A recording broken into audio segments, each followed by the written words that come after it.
നമ്മളിൽ പലർക്കും ഉണ്ടാകുന്ന ബുദ്ധിമുട്ടുകളിൽ ഒന്നാണ് ഗ്യാസ് ട്രബിൾ.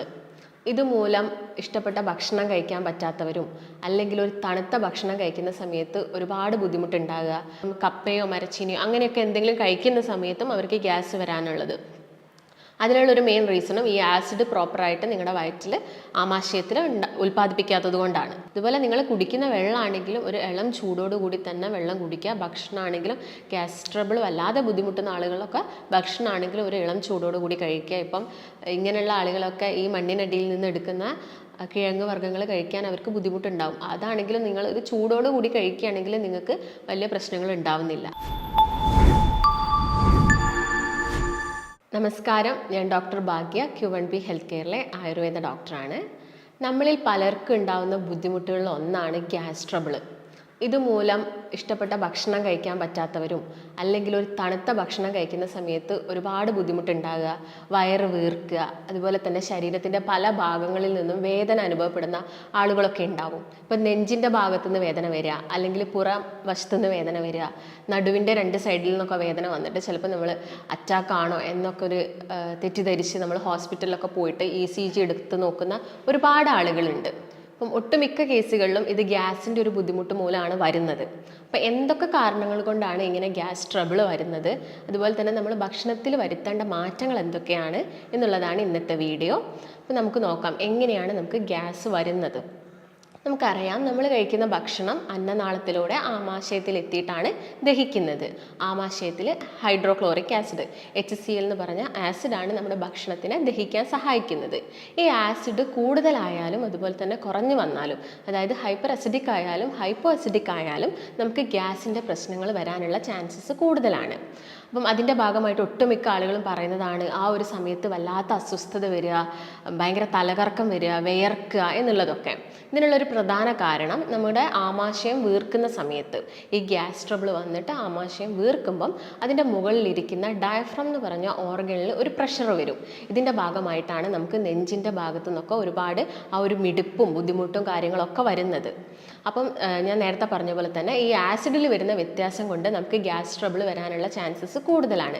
ഇനി എന്തൊക്കെയാണ് കാരണങ്ങൾ എന്ന് നോക്കുന്ന സമയത്ത് ആദ്യം തന്നെ നമ്മുടെ ഭക്ഷണത്തിലുള്ള മാറ്റങ്ങളാണ്. ഭക്ഷണം എന്ന് പറയുന്ന സമയത്ത് നമ്മൾ ഒരുപാടായിട്ട് ഇപ്പോൾ ഫാസ്റ്റ് ഫുഡിനെയൊക്കെ ഡിപ്പെൻഡ് ചെയ്യുന്നുണ്ട്.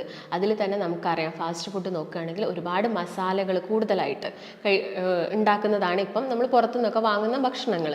അപ്പം ഇത് കൂടുതലായിട്ട് കഴിക്കുന്ന സമയത്ത് നമ്മുടെ ആമാശയത്തിലൊക്കെ നീർക്കെട്ട് കൂടുതലായിട്ട് വരാൻ ചാൻസസ് ഉണ്ട്. ഇതിൻ്റെ ഭാഗമായിട്ട് HCl ഒന്നും പ്രോപ്പറായിട്ട് ഉണ്ടാവണമെന്നില്ല, അല്ലെങ്കിൽ ചില ആളുകളിൽ കൂടുതലായിട്ട് വരാം. അതിൻ്റെ ഭാഗമായിട്ട് ഞാൻ നേരത്തെ പറഞ്ഞ പോലെ ഗ്യാസ് വരാം, പിന്നീട് അത് അസിഡിറ്റി പോലുള്ള കണ്ടീഷനിലോട്ടൊക്കെ മാറാം, പിന്നീട് അത് അൾസർ ആവാനും ചാൻസസ് കൂടുതലാണ്. അതാണ് ഫസ്റ്റ് കാരണം. രണ്ടാമത്തെ കാരണം എന്ന് പറയുന്നത് നമ്മൾ കൂടുതലായിട്ട് കഴിക്കുന്ന മധുരമാണ്. മധുരം എന്ന് പറയുന്ന സമയത്ത് നമുക്കറിയാം, മാനിറ്റോൾ പോലെയുള്ള ഘടകങ്ങൾ നമ്മുടെ ശരീരത്തിലെത്തുമ്പോഴും ഈ ആമാശയത്തിൽ ചെറിയ ചെറിയ ഇൻഫ്ലമേഷൻസും കാര്യങ്ങളൊക്കെ ഉണ്ടാക്കുന്നുണ്ട്. ഇതിൻ്റെ ഭാഗമായിട്ട് വരാം. എന്നാൽ ചില ആളുകൾ എന്തെങ്കിലും ഒരു പ്രത്യേകം ഭക്ഷണം കഴിക്കുന്ന സമയത്തായിരിക്കും അവർക്ക് ഗ്യാസ് ഉണ്ടാകുന്നത്. അതായത് മിൽക്ക്, ഇപ്പം നിങ്ങൾ പാല് കുടിക്കുക, അല്ലെങ്കിൽ പാല് ആഡ് ചെയ്തിട്ടുള്ള എന്തെങ്കിലും കഴിക്കുന്ന സമയത്ത്, അതായത് ചായയോ കോഫിയോ അല്ലെങ്കിൽ ഓട്സിലൊക്കെ നമ്മൾ പാല് മിക്സ് ചെയ്യാറുണ്ട്. ഇത് കഴിക്കുന്ന സമയത്തും ചിലപ്പം നമ്മുടെ ആമാശയത്തിൽ ആ ഒരു പാലിനെ ഡൈജസ്റ്റ് ചെയ്യാനുള്ള എൻസൈംസും കാര്യങ്ങളും ഒന്നും ഇല്ലെങ്കിൽ നമുക്ക് ഗ്യാസ് വരാനുള്ള ചാൻസ് കൂടുതലാണ്. അതുപോലെ തന്നെ പ്രമേഹ രോഗികൾക്ക് നമ്മൾ കേൾക്കാറുണ്ട് അവർക്ക് ഈ ഗ്യാസിൻ്റെ പ്രശ്നം ഒരുപാട് അവരെ അലട്ടുന്നത്. അതിനുള്ളൊരു മെയിൻ റീസൺ അവരിൽ പ്രോപ്പറായിട്ടുള്ളൊരു ബൈൽ പിഗ്മെൻറ്റ്സും അല്ല ബൈൽ എൻസൈംസ് ഒന്നും കൂടുതലായിട്ട് ഉണ്ടാക്കുന്നില്ല, അല്ലെങ്കിൽ പാൻക്രിയാറ്റിക് എൻസൈംസ് ഒന്നും കൂടുതലായിട്ട് ഉണ്ടാക്കാനുള്ള ചാൻസസ് കൂടുതലാണ്. കാരണം അവരിൽ കൂടുതലായിട്ടും ഒരു ഗ്ലൂക്കോസ് അവരുടെ രക്തത്തിലോട്ട് വരുന്നതിൻ്റെ ഭാഗമായിട്ട് ഈ ഒരു എൻസൈംസിലൊക്കെ വേരിയേഷൻസും കൂടുതലായിട്ടും വരാം. അതിൻ്റെ ഭാഗമായിട്ടും അവർക്ക് ഗ്യാസിൻ്റെ പ്രശ്നങ്ങൾ കണ്ടുവരാം. അല്ലെങ്കിൽ ചില ആളുകൾ പറയുന്നത് ഇപ്പം കപ്പയോ മരച്ചീനിയോ അങ്ങനെയൊക്കെ എന്തെങ്കിലും കഴിക്കുന്ന സമയത്തും അവർക്ക് ഗ്യാസ് വരാനുള്ളത്. അതിനുള്ളൊരു മെയിൻ റീസണും ഈ ആസിഡ് പ്രോപ്പറായിട്ട് നിങ്ങളുടെ വയറ്റിൽ ആമാശയത്തിൽ ഉൽപ്പാദിപ്പിക്കാത്തത് കൊണ്ടാണ്. അപ്പം എന്തൊക്കെയാണ് ഇങ്ങനെയുള്ള സമയത്ത് അവർക്ക് വരുന്ന ബുദ്ധിമുട്ടെന്ന് നോക്കുമ്പോൾ കൂടുതലായിട്ടും അവർ പറയുന്നത് ഈ വയറ്റിൽ അല്ലെങ്കിൽ വയറ് വീർത്ത് വരിക, അല്ലെങ്കിൽ വയറിൽ വേദന വരിക, അല്ലെങ്കിൽ നെഞ്ചിൻ്റെ ഭാഗത്ത് വേദന വരിക, പുറം സൈഡിൽ വേദന വരിക, അങ്ങനെ ശരീരം കംപ്ലീറ്റ് ആയിട്ട് വേദന വരിക. അതുപോലെ തന്നെ പെട്ടെന്ന് ഒരു തലകറക്കം പോലെ വിയർക്കുക, ഗ്യാസ് കയറുക, ചില കേസുകൾ നോക്കുകയാണെങ്കിൽ ഇപ്പം കുട്ടികളുടെ ഒക്കെ കേസ് നോക്കുകയാണെങ്കിൽ അവർ ഭക്ഷണം കഴിക്കുന്ന ഒരു ഗ്യാപ്പിൽ വ്യത്യാസം വരുന്ന സമയത്തും ഇങ്ങനെ വരാം. അതായത് നമുക്കറിയാം, നിങ്ങളിപ്പം ഒരു രാവിലത്തെ ഒരു ബ്രേക്ക്ഫാസ്റ്റ് കഴിച്ചു കഴിഞ്ഞാൽ ഒരു 6 മണിക്കൂറിനുള്ളിൽ തന്നെ നിങ്ങൾ ഒരു ലഞ്ച് കഴിക്കാൻ വേണ്ടിയിട്ട് ശ്രദ്ധിക്കുക. അതിലും കൂടുതൽ ഗ്യാപ്പ് വരുന്ന സമയത്ത് കൂടുതലായിട്ടും ആസിഡ് നമ്മുടെ വയറ്റിൽ ഉൽപ്പാദിപ്പിക്കുകയും ചെയ്യും.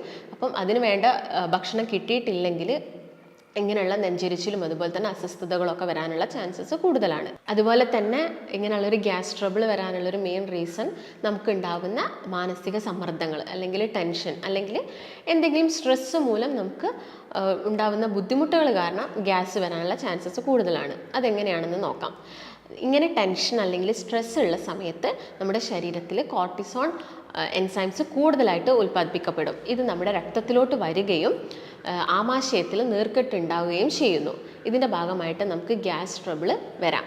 അതുപോലെ തന്നെ ഇങ്ങനെ ടെൻഷനുള്ള സമയത്തൊക്കെ ആണെങ്കിൽ നമ്മുടെ ആമാശയവും ചെറുകുടലും യോജിപ്പിക്കുന്ന ഒരു മസിലുണ്ട്. ഈ മസിൽ കൂടുതൽ സമയം അടഞ്ഞു കിടക്കും ഇങ്ങനെ ടെൻഷനുള്ള സമയത്ത്.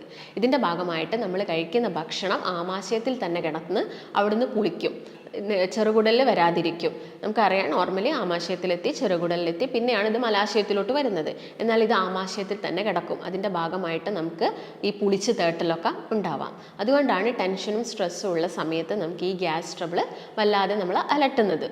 അതുപോലെ തന്നെ ചില പച്ചക്കറികളും അതുപോലെ തന്നെ ഇലക്കറികളൊക്കെ, അതായത് നമ്മുടെ ആമാശയത്തിലുള്ള അസിഡിക് pH ചേഞ്ച് വരുത്തുന്ന പച്ചക്കറികളൊക്കെ നമ്മൾ കഴിക്കുന്ന സമയത്ത്, അതായത് ഈ ബ്രൊക്കോളി, ക്യാബേജ്, കോളിഫ്ലവർ ഇതൊക്കെ കൂടുതലായിട്ടും എടുക്കുന്നുണ്ടെങ്കിലും ഗ്യാസിൻ്റെ പ്രശ്നങ്ങൾ വരാനുള്ള ചാൻസസ് കൂടുതലാണ്.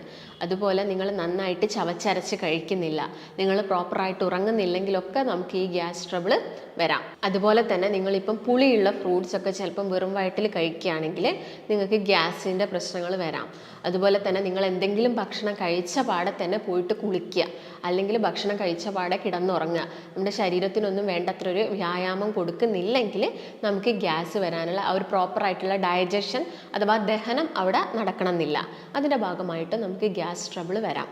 അതുപോലെ തന്നെ നിങ്ങൾ വിരുദ്ധമായിട്ടുള്ള രീതിയിൽ ഭക്ഷണം കഴിക്കുന്നുണ്ടെങ്കിൽ, ഇപ്പം പുളിയുള്ള ഫ്രൂട്ട്സും അതുപോലെ തന്നെ എന്തെങ്കിലും പാലിൻ്റെ ഉൽപ്പന്നങ്ങളോ എങ്ങാനും നിങ്ങൾ മിക്സ് ചെയ്ത് കഴിക്കുന്നുണ്ടെങ്കിലൊക്കെ ഗ്യാസിൻ്റെ പ്രശ്നങ്ങൾ വരാം. അതുപോലെ തന്നെ രാവിലെ വെറും വയറ്റിൽ ഇപ്പം ചായ കുടിക്കുന്നുണ്ടെങ്കിൽ ഈ ചായയിലുള്ള ടാനിൻസ് മൂലമൊക്കെ നമുക്ക് ആമാശയത്തിലൊക്കെ നീർക്കെട്ട് വന്നിട്ടും ഗ്യാസിൻ്റെ പ്രശ്നങ്ങൾ വരാനുള്ള ചാൻസസ് കൂടുതലാണ്. അപ്പം നിങ്ങൾ ഭക്ഷണത്തിൽ ശ്രദ്ധിക്കേണ്ട കാര്യങ്ങൾ, എപ്പോഴും ഒരു കൃത്യമായ ഇടവേളയിൽ തന്നെ ഭക്ഷണം കഴിക്കാൻ വേണ്ടി നോക്കുക, നന്നായിട്ട് ചവച്ചരച്ച് കഴിക്കുക.